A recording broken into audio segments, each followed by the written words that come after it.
Bismillahirrahmanirrahim. Assalamualaikum warahmatullahi wabarakatuh. Waalaikumsalam warahmatullahi wabarakatuh. Selamat siang semuanya.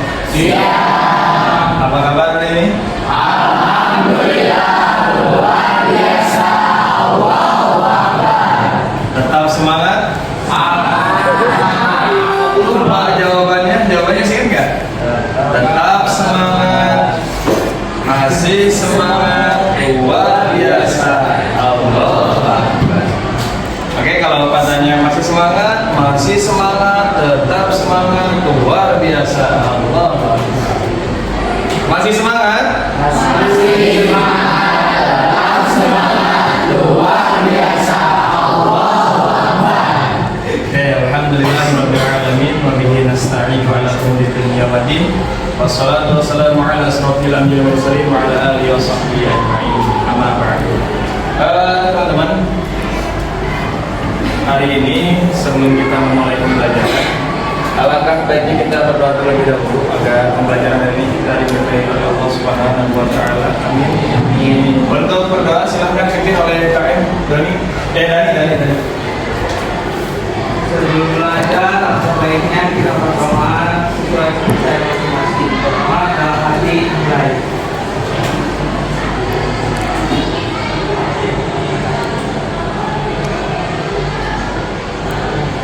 Selesai. Terima kasih. Gitu ya. Selanjutnya seperti biasa di setiap pertemuan di awal pembelajaran kita selalu memandangkan atau membacakan 3 surat pendek. Monggo ketua kelas dipimpin untuk membaca 3 surat pendek. Hari ini itu giliran Al-Kafirun, ya. Terus apa lagi? Al-Ma'un sama Al-Fil.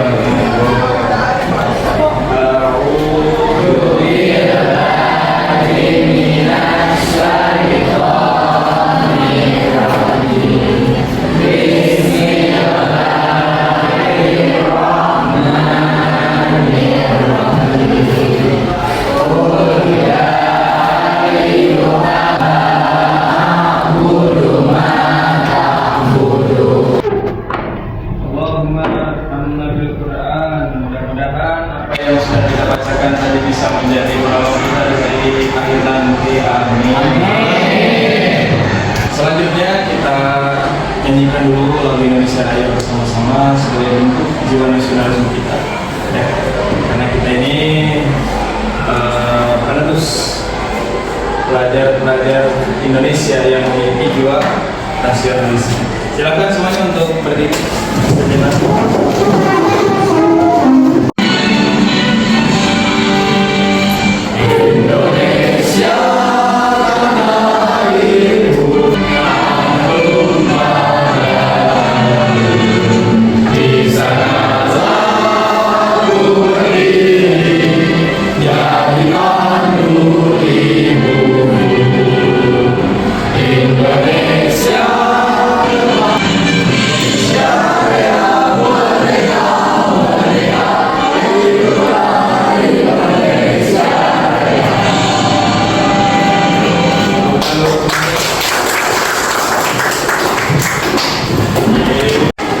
Baik, terima kasih.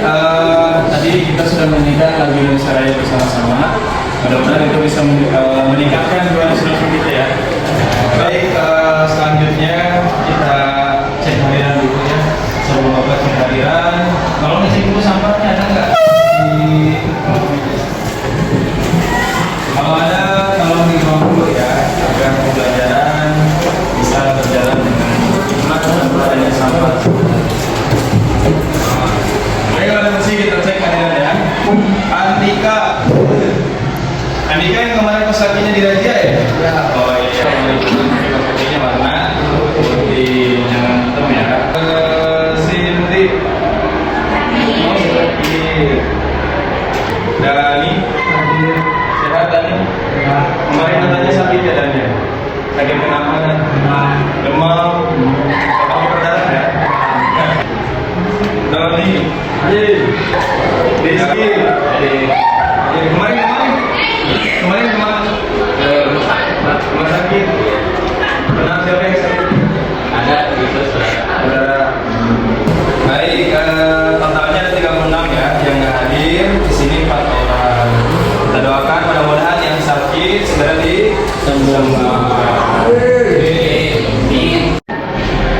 Baik teman-teman, cek keadaan sudah beres, sudah beres. Selanjutnya kita akan masuk ke materi.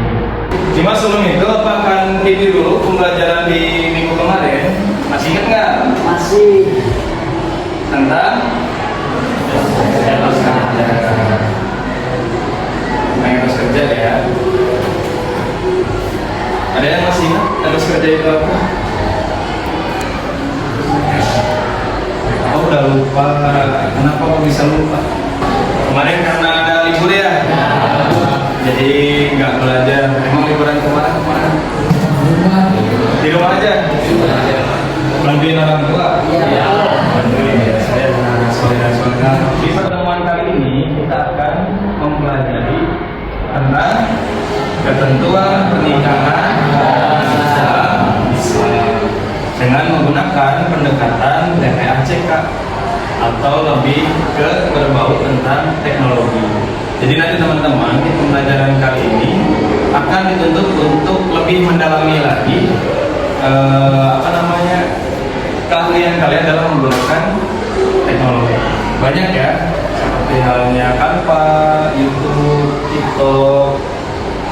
Nanti capcut ya, kalau bahasa Inggrisnya kekat ya. Kalau orang Sunda mengatakan capcut, jangan ngomong pusing. Cuma baik, kita lanjutkan. Tadi sudah presentasi fisik. Kita akan lebih mendalami lagi materi yang akan kita pelajari, yaitu mengenai tentang ketentuan pernikahan dalam Bapak. Kenapa harus dibahas? Ya, karena ini kalian akan semuanya kan mengalami hal ini.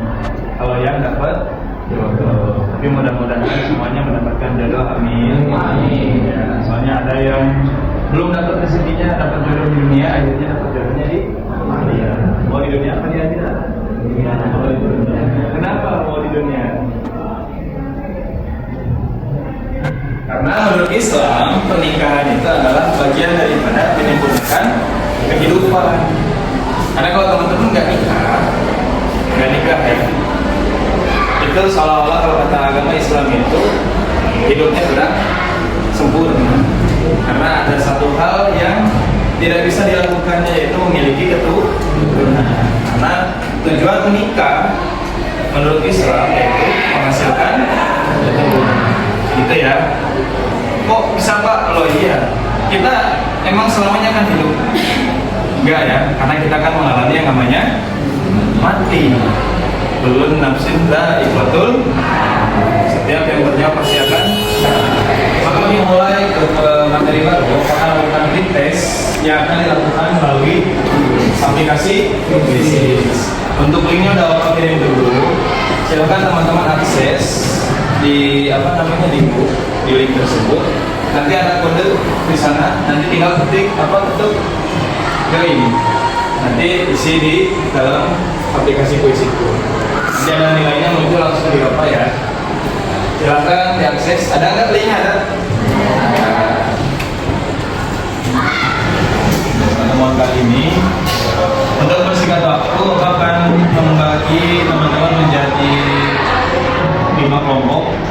Karena yang hadirnya 30, berarti masing-masing kelompok terdiri dari 6 orang. Silakan untuk berpindah sesuai urutan absen aja ya.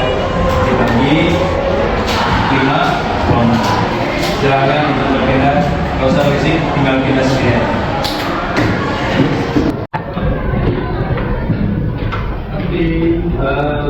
Dari bentuk yang 5 kelompok, ada 6 orang ya. Selanjutnya kita perhatikan dulu dari ini poin ini terkait ketentuan pernikahan di dalam Islam. Dalam pembelajaran peserta didik mampu menjelaskan pernikahan dan hukum pernikahan. Jadi mampu menyebutkan tujuan visi pernikahan, yang ketiga peserta didik mampu menyebutkan rukun pernikahan. Nah, di sini ada pertanyaan, apa yang dimaksud dengan pernikahan dalam Islam dan apa tujuannya? Ada yang tahu? Belum ya? Terus apa saja syarat sah dalam pernikahan dalam Islam? Sampai yang pertanyaan terakhir, yaitu bagaimana cara kita sebagai generasi muda mempersiapkan diri untuk melaksanakan pernikahan yang sesuai dengan syariat Islam. Agar lebih paham, kita akan tonton dulu video. Itu linknya sudah pas ya ke masing-masing perwakilan kelompok. Karena tiap kelompok videonya kan beda.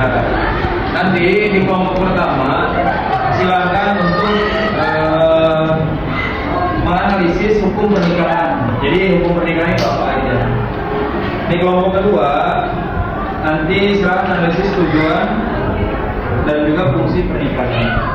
Dan kelompok terakhir pernikahan yang tidak sah itu seperti apa. Nanti dilihat di videonya masing-masing. Kita lihat ya video yang pertama. Untuk kelompok pertama ini, di sini judulnya menyempurnakan hidup melalui pernikahan. Dan sini menakar kualitas hidup. Kita lihat. Amin. Bikhair. Alhamdulillah. Kali ini kita akan membahas tentang menyempurnakan hidup dengan bermanfaat untuk meningkatkan kualitas generasi. Siapa yang tidak menginginkan memiliki keluarga yang harmonis dan bahagia? Salah satu ikhtiar manusia adalah melalui pernikahan, yakni sebuah ikatan yang bisa memberi atau ikatan yang kokoh serta sah dengan agama dan diakui oleh hukum negara dan hak dan kewajibannya terlindungi.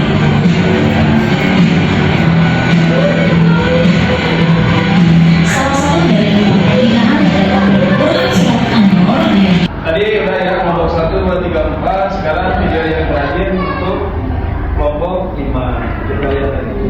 dan kali ini insya Allah membahas mengenai pernikahan dalam Islam. Silakan simak dengan baik ya.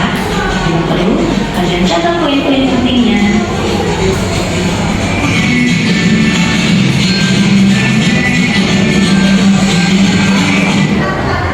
Pernikahan adalah sunnah Allah yang berlaku umum bagi semua makhluk. Al-Quran menyebutkan dalam Quran Surat Az-Zariyat ayat 49 yang artinya, dan segala sesuatu kami ciptakan berpasang-pasangan supaya kamu mengingat akan kebesaran. Sebatas penguatan aja, kalau tadi dikatakan di surat Az-Zariyat bahwa setiap makhluk itu diciptakan secara berpasangan. Kalau di kita kan ada dua, bawah kata dua pasangannya adalah mama ya. Jadi kalau manusia itu ada laki-laki pasangannya perempuan.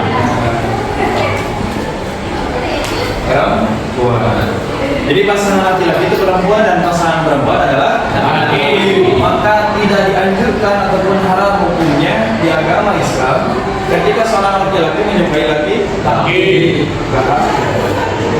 Ya, dunia, awas ya.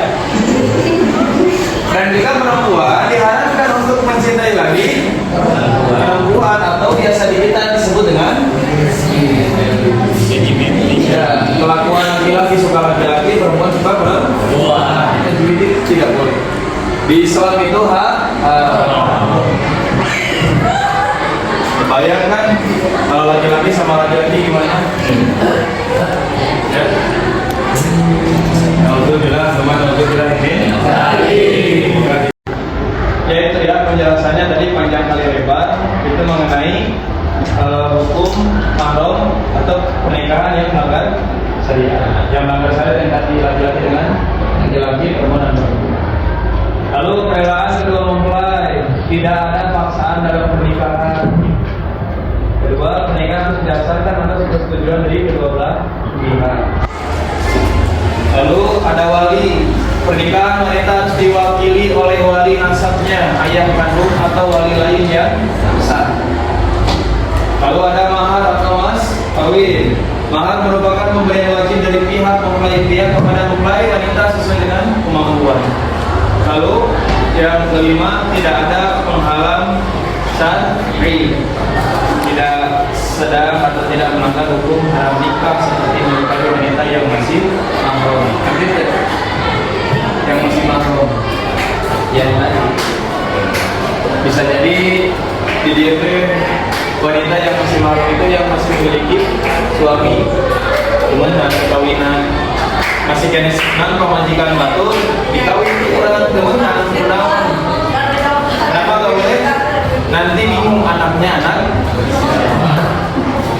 Itu alasan kenapa wanita nggak boleh memiliki dua suami atau lebih, itu nanti bingung lah ini anak siapa, anak yang pertama atau anak yang kedua. Berbeda kalau misalkan laki-laki boleh memiliki 2 sampai 4 istri. Kenapa? Karena jelas itu adalah anak saya gitu. Ya. Jadi hidup lagi. Laki-laki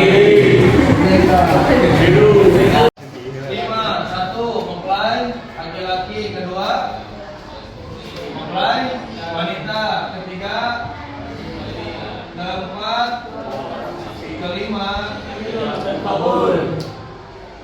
Pertanyaannya, jika saya akan menikahi seorang wanita dan wanita itu ada di luar negeri, boleh tidak pernikahannya dilangsungkan?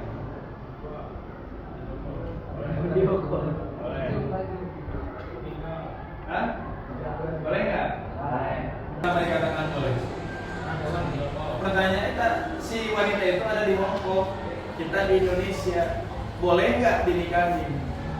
Dan kalau misalkan kita langsung akan nikah, sah nggak nikahnya? Sah nggak? Kenapa nggak sah? Kan syaratnya ini, mempelai laki-laki ada nggak? Ini ada nggak? Ada. Meskipun orangnya tidak ada. Tapi orangnya ada. Berarti boleh untuk dilangsungkan kan pernikahan.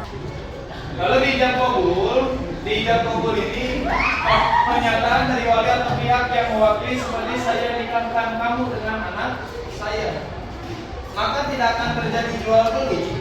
Ini namanya jual beli ya, pernikahan sebenarnya ijab itu jual beli antara si ayah dengan si pembeli. Siapa pembelinya? Mempelai laki-laki. Jadi harus ada kalimat saya nikahkan kamu. Jadi kalau misalkan bapak atau wali tidak mengatakan saya nikahkan kamu, maka pernikahannya tidak sah. Berikut yang kabul, pernyataan penerima dari mempelai pria seperti saya terima nikah. Kalau tidak ada kata saya terima, maka pernikahannya tidak dikatakan sah. Penjelasan yang sudah dijelaskan. Selanjutnya teman-teman silakan bekerja secara kelompok dengan mengikuti panduan dari AKPD yang sudah Bapak bikin. Ini AKPD-nya silakan nanti diisi sesuai dengan tugas kelompoknya masing-masing. Silakan dibuat tugasnya masing-masing. Tadi sudah disebutkan ya, ada yang mencari hukum, ada yang mencari tujuan, ada yang mencari rukun nikah, dan tadi yang terakhir itu ada yang mencari pernikahan yang tidak sah menurut hukum agama Islam. Ada yang kita nyatakan dulu nggak? Aku tahu semua. Ada ya? Oke, silakan dibuat dalam waktu 20 menit. Itu dibuatnya harus menggunakan kanva. Jadi nanti teman-teman akan mempresentasikan ke depan berupa kanva yang sudah kalian buat. Jadi rukun pernikahan di dalam Islam dijelaskan menggunakan kanva. Iya. Kita jadi kanvanya desainnya cuma mana ada. Ya. Bagus. Jadi yang tadi pusing nggak ada? Pusing, waduh. Emang nggak pernah bikin di kantor dan nggak belajar ya. Beres.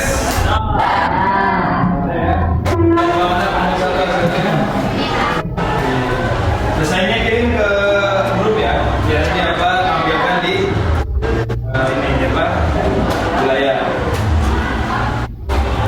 Sudah, coba dilihat. Yes. Ini mana? Ini kelompok laki-laki nih. Ini Pak, sudah Pak. Siap. Duduknya yang rapi dong. Iya Pak. Kita untuk mempersingkat waktu, terus silakan kelompok pertama untuk mempresentasikan hasil kerja. Ini ya hasilnya ya.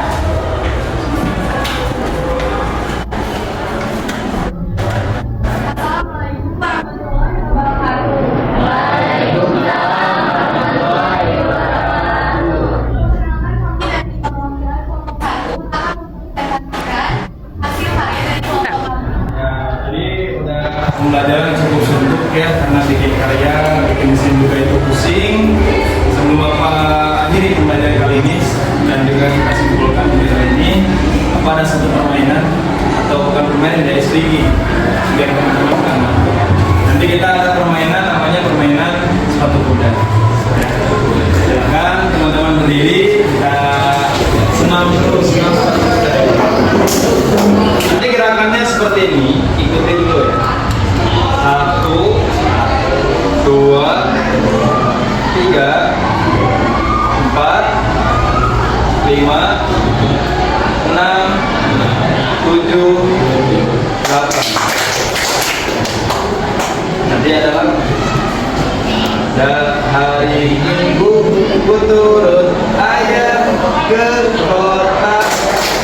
Gampang kan? Naik delman istimewa. Ayo dengan dulu, biar enak. 1, 2, 3, 4, 5, 6, 7. Oke, Bapak dulu. Pada hari Minggu ku turut ayah ke kota. Naik delman istimewa, ku duduk di muka. Duduk samping Pak Kusir yang sedang bekerja, mengendarai kuda supaya baik jalannya. Tutik taktik, tutik taktik, tutik taktik, tutik taktik. Ya gitu ya. Jadi kalau ada yang salah, ke depan. Yuk, kita mulai. Jadi bareng ya. 1, 2, 3, tangannya di depan. 1, 2, 3. Pada hari Minggu turut ayah ke kota. Naik delman istimewa, ku duduk di muka. Ku duduk samping Pak Kusir yang sedang bekerja, mengendarai kuda supaya baik jalannya. Tutik taktik, tutik taktik, tutik taktik, tutik taktik, tutik taktik, tutik taktik, tutik taktik, tutik taktik, tutik taktik, tutik taktik. Tangan dulu. Alhamdulillah, tadi udah stretching ya segar ya. Ya. Setelah ini kita lanjut sholat zuhur bareng-bareng. Sebelumnya Pak ucapkan terima kasih dulu untuk pemberian hari ini sangat menarik sekali. Kesimpulannya pernikahan itu penting. Kenapa? Agar teman-teman juga bisa menghasilkan keturunan dan menjadikan keturunan. Karena salah satu pahala yang tidak akan pernah hancur meskipun kita meninggal dunia itu ada tiga hal. Apa aja? 1, doa anak yang soleh. Kedua, ilmu yang bermanfaat. 3, amal. Jadi salah satunya adalah doa anak yang soleh. Maka agar kita hidup bahagia di akhirat dengan sebaliknya anak yang soleh.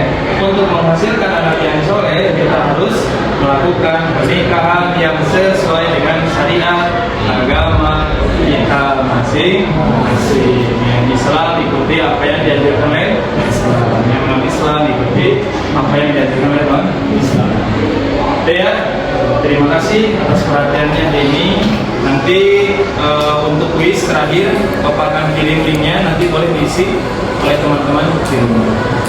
Gitu ya, terima kasih atas perhatiannya. Kita tutup dengan bacaan kafaratul majelis. Subhanallahumma wa bihamdika astaghfiruka wa atubu ilaik. Apa tutup? Wabillahi taufiq wal hidayah. Wassalamualaikum warahmatullahi wabarakatuh.